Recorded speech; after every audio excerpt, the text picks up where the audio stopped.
I, as a young woman, didn't have any money, really. I had the minimum pay that I was making at Payless Shoe Store, not a lot to do a whole lot to do with. So when you graduate boot camp, you get your whole paycheck for the entire time you're at boot camp. So that's the most money I've ever had at once in my entire life.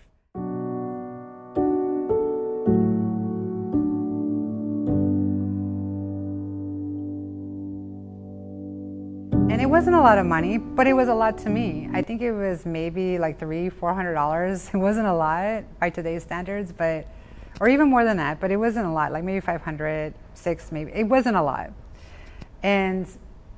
But that was the most I've ever had to manage on my own, that they just handed it over to me.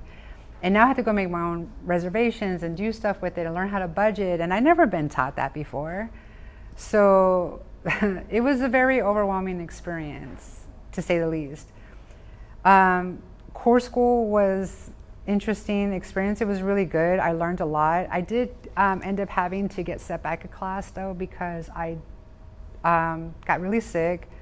I couldn't figure out what was wrong with me. I just didn't feel well, and it just turned out I was severely anemic.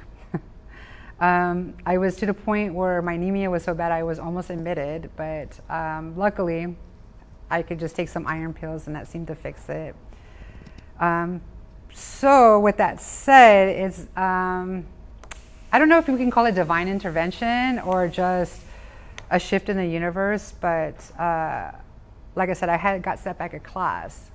Now, all the classes, the class that I was supposed to be in and all the previous classes all got sent off to go be FMF corpsmen. And that was to work with the Marines, to be corpsmen with the Marines. And that's something I really wanted to do, but unfortunately, that wasn't in the cards for me, because the class that I was in behind my previous class, they didn't need any more corpsmen to fill any billets for to go be with the Marines. So they only had so many billets, female billets, male billets at the time. They had met that quota, particularly at that time. So that wasn't for me. So at the end of school, you get to pick where you want, ranking, you get to pick where you want to go. They put the list of all the duty stations up and you kind of select from there, and they were talking about them. And I just remember seeing they put Bethesda up and they were talking about, well, Bethesda is the hospital where the president goes, you know, it's in near Washington, D.C., it's high profile. It just sounded interesting to me. And I was like, yeah, I really want that one. And I didn't rank very high in the leaderboard for choosing top orders, but when it came down to my name, that one was still available. So I selected Bethesda, and that became my first actual, what I consider my first duty station as a corpsman in the Navy. And that was, I checked in about April 1994. No, July. I take that back, I'm sorry. July 1994 into Bethesda. I flew into Maryland, and I just remember thinking, wow, this place is beautiful. I've never seen so much green. If anybody's been to Southern California, it's pretty dead. It's always a drought. Everything is always very dry, and it's open, but it can be kind of the feel of a concrete village, if you will. So you don't see a lot of plant life or a lot of animal life, other than like coyotes and whatnot, but not the variety that you would see, for example, here in Maryland, like all the birds and the agriculture and the green. It blew me away. And I just remember telling myself, I'm going to live there one day. I love Maryland. I just love the vibe. I can see myself here. And that stuck with me. But at the time, corpsmen only had to serve a year and a half at one of the 3 major hospitals first for training. And that was Bethesda, Portsmouth, and San Diego. And maybe Jacksonville was in there. I don't remember for sure. But those were the 3 that I do remember. And you did it a year and a half, so 18 months, and then you were eligible for rotation again to somewhere else. And I remember sitting with a detailer and saying, well, I would like to go with the Marines. I did. I really wanted to see something. I really wanted to participate into something. I wanted to feel like I was making a difference, like I had this big impact. And you you get this, they tell you, you're going to do trauma, you're going to have to triage, you're going to be doing this stuff. You learn how to do all these field training stuff and some clinical stuff too, but then it's a little disappointing when you show up your new duty station and you're not doing anything, I don't know, interesting or cool. You're just at a clinic. But that turned out fine, and it worked out well because I ended up working in, I worked on the Persian Gulf Illness program when it first started with Senior Chief Montague. I still remember him. He was a great mentor for me. And it was the beginnings of the Persian Gulf Illness program studies. And I didn't really know a whole lot about it. That's the only thing I really remember, but I only did it for a few months, to be honest. And then I ended up working in orthopedics. So I became an ortho tech about a year after that. It was like OGT program, so I didn't have to go to a C school, so it was in-house. So I did all my training there, and then was there for 2 years total at Bethesda before I was up for orders again. And after that, I had two options for orders. The detailer sat me down and she says, where do you want to go? And I said, I want to go with the Marines. She says, I don't have that. I said, how about a ship? I wanted to go to a ship. I wanted to be a sea, I wanted to go to sea. That's what the Navy does. They're on floating vessels. That's what I wanted to do. That wasn't an option for me either. And she says, I need bodies in GITMO and in Puerto Rico. And those are the only two choices you have. And if you don't choose today, I'm sending you to GITMO. And that sounded like a less than ideal choice, because if anybody who's ever been to Guantanamo Bay, it's an isolated base. You don't really get to leave. You're just, it's a captive audience, if you will. And it didn't sound ideal to me. So I said, fine, I'll go to Puerto Rico. And I went to Puerto Rico in 96, I think it was. In 96, I reported to Puerto Rico. And it was awesome. If anybody's ever been to Puerto Rico in the early 90s, especially at Roosevelt Roads, it was a very active base, a lot of happening. It was exciting. They used to have the Unitas come through, which is a military exercise where they have all the different nations do simulated trainings and whatnot, and they would come in and pull into port all at once, and they would have soccer matches, and that was interesting to watch, because it was like watching the World Cup kind of a thing. And for a girl who grew up in a major city, but you're just another face in the crowd. So it still can be lonely and isolating, and there's not a lot of cultural exposure to the rest of the world, for me anyways.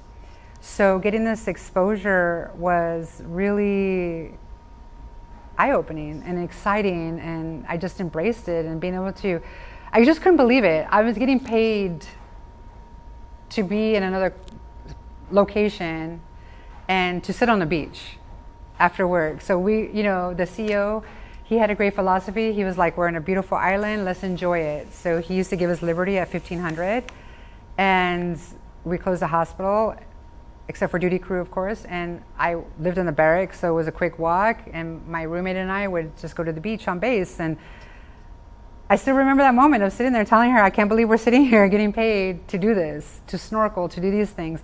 I mean, that wasn't the whole premise of why we were stationed there. We know that, but that's part of the perks. And we did enjoy that while we were there. And it was a come-of-age experience for my roommate and I, because for me, this is the first time I've ever lived on my own, other than living in the barracks in Corps School. So maybe that's where it really starts, but this was my first time I had my own car. I had an apartment. I had to learn how to navigate all that, and it was exciting but challenging and hard at the same time. But I was trying to figure it out. I had just turned 21 when I got stationed in Puerto Rico, so that was new as well.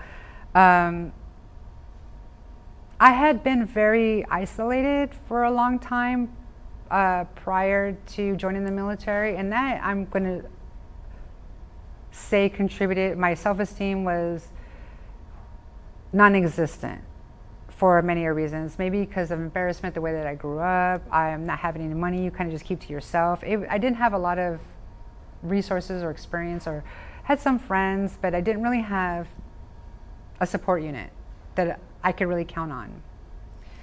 And it was fun.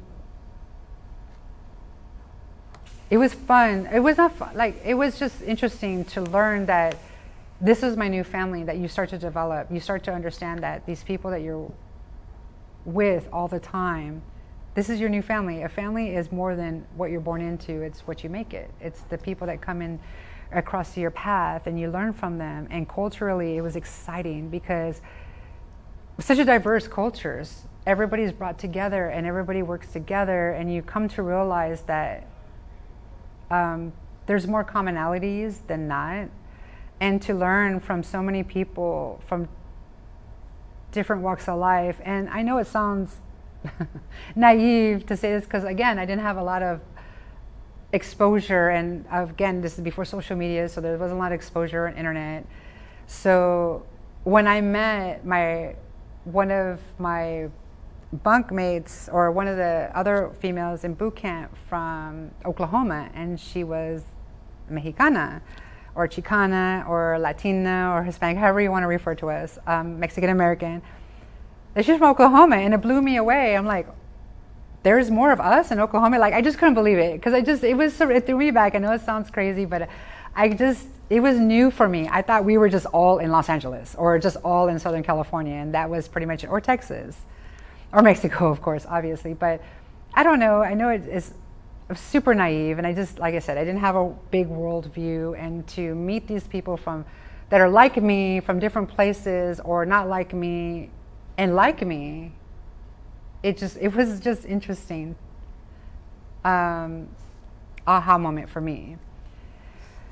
So that continued on in Puerto Rico as well, because being for myself, being a Mexican American person, I didn't grow up speaking Spanish, especially in Southern California. There's a lot of us. We're third, fourth generation that were not brought up speaking Spanish. So getting stationed in Puerto Rico was a little bit of a disadvantage. Although everybody was really nice, it was just more of, why don't you speak Spanish? As if it's implied because of my outward appearance that it's implied I have, like, it's just an automatic requirement why I don't speak Spanish. And that's where I started to realize that I didn't know anything about myself. I didn't think I needed to. I just saw myself as American. I just saw myself as this person, and nobody asked me this question before. I've never been asked these questions of, where are you from? What is your family? What is your ethnicity? Where is this? And I understand there's a lot of curiosity, but it threw me off because I didn't know how to answer those questions.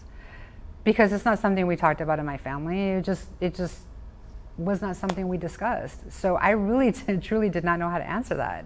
I'm like, I don't know. I'm like, my grandmother speaks Spanish, and this is where so-and-so is from, so I'm assuming that this is how we identify, but I didn't identify like that. I just identified as American. I'm Californian. So when that happens, you start to really assess other people and how they see you and what they're thinking. And it made me really uncomfortable, to be honest. It made me really uncomfortable for a myriad of reasons, because I just couldn't understand why they're asking me that question, and I don't ask someone, let's say, who has blonde hair and blue eyes, where are your people from? Are they from Sweden? You can categorize yourself as Swedish American or German American or whatever. But it seems to be only an identifier that seems to be specific to what people consider other, which I found that was a learning curve that was hard for me to process and to understand.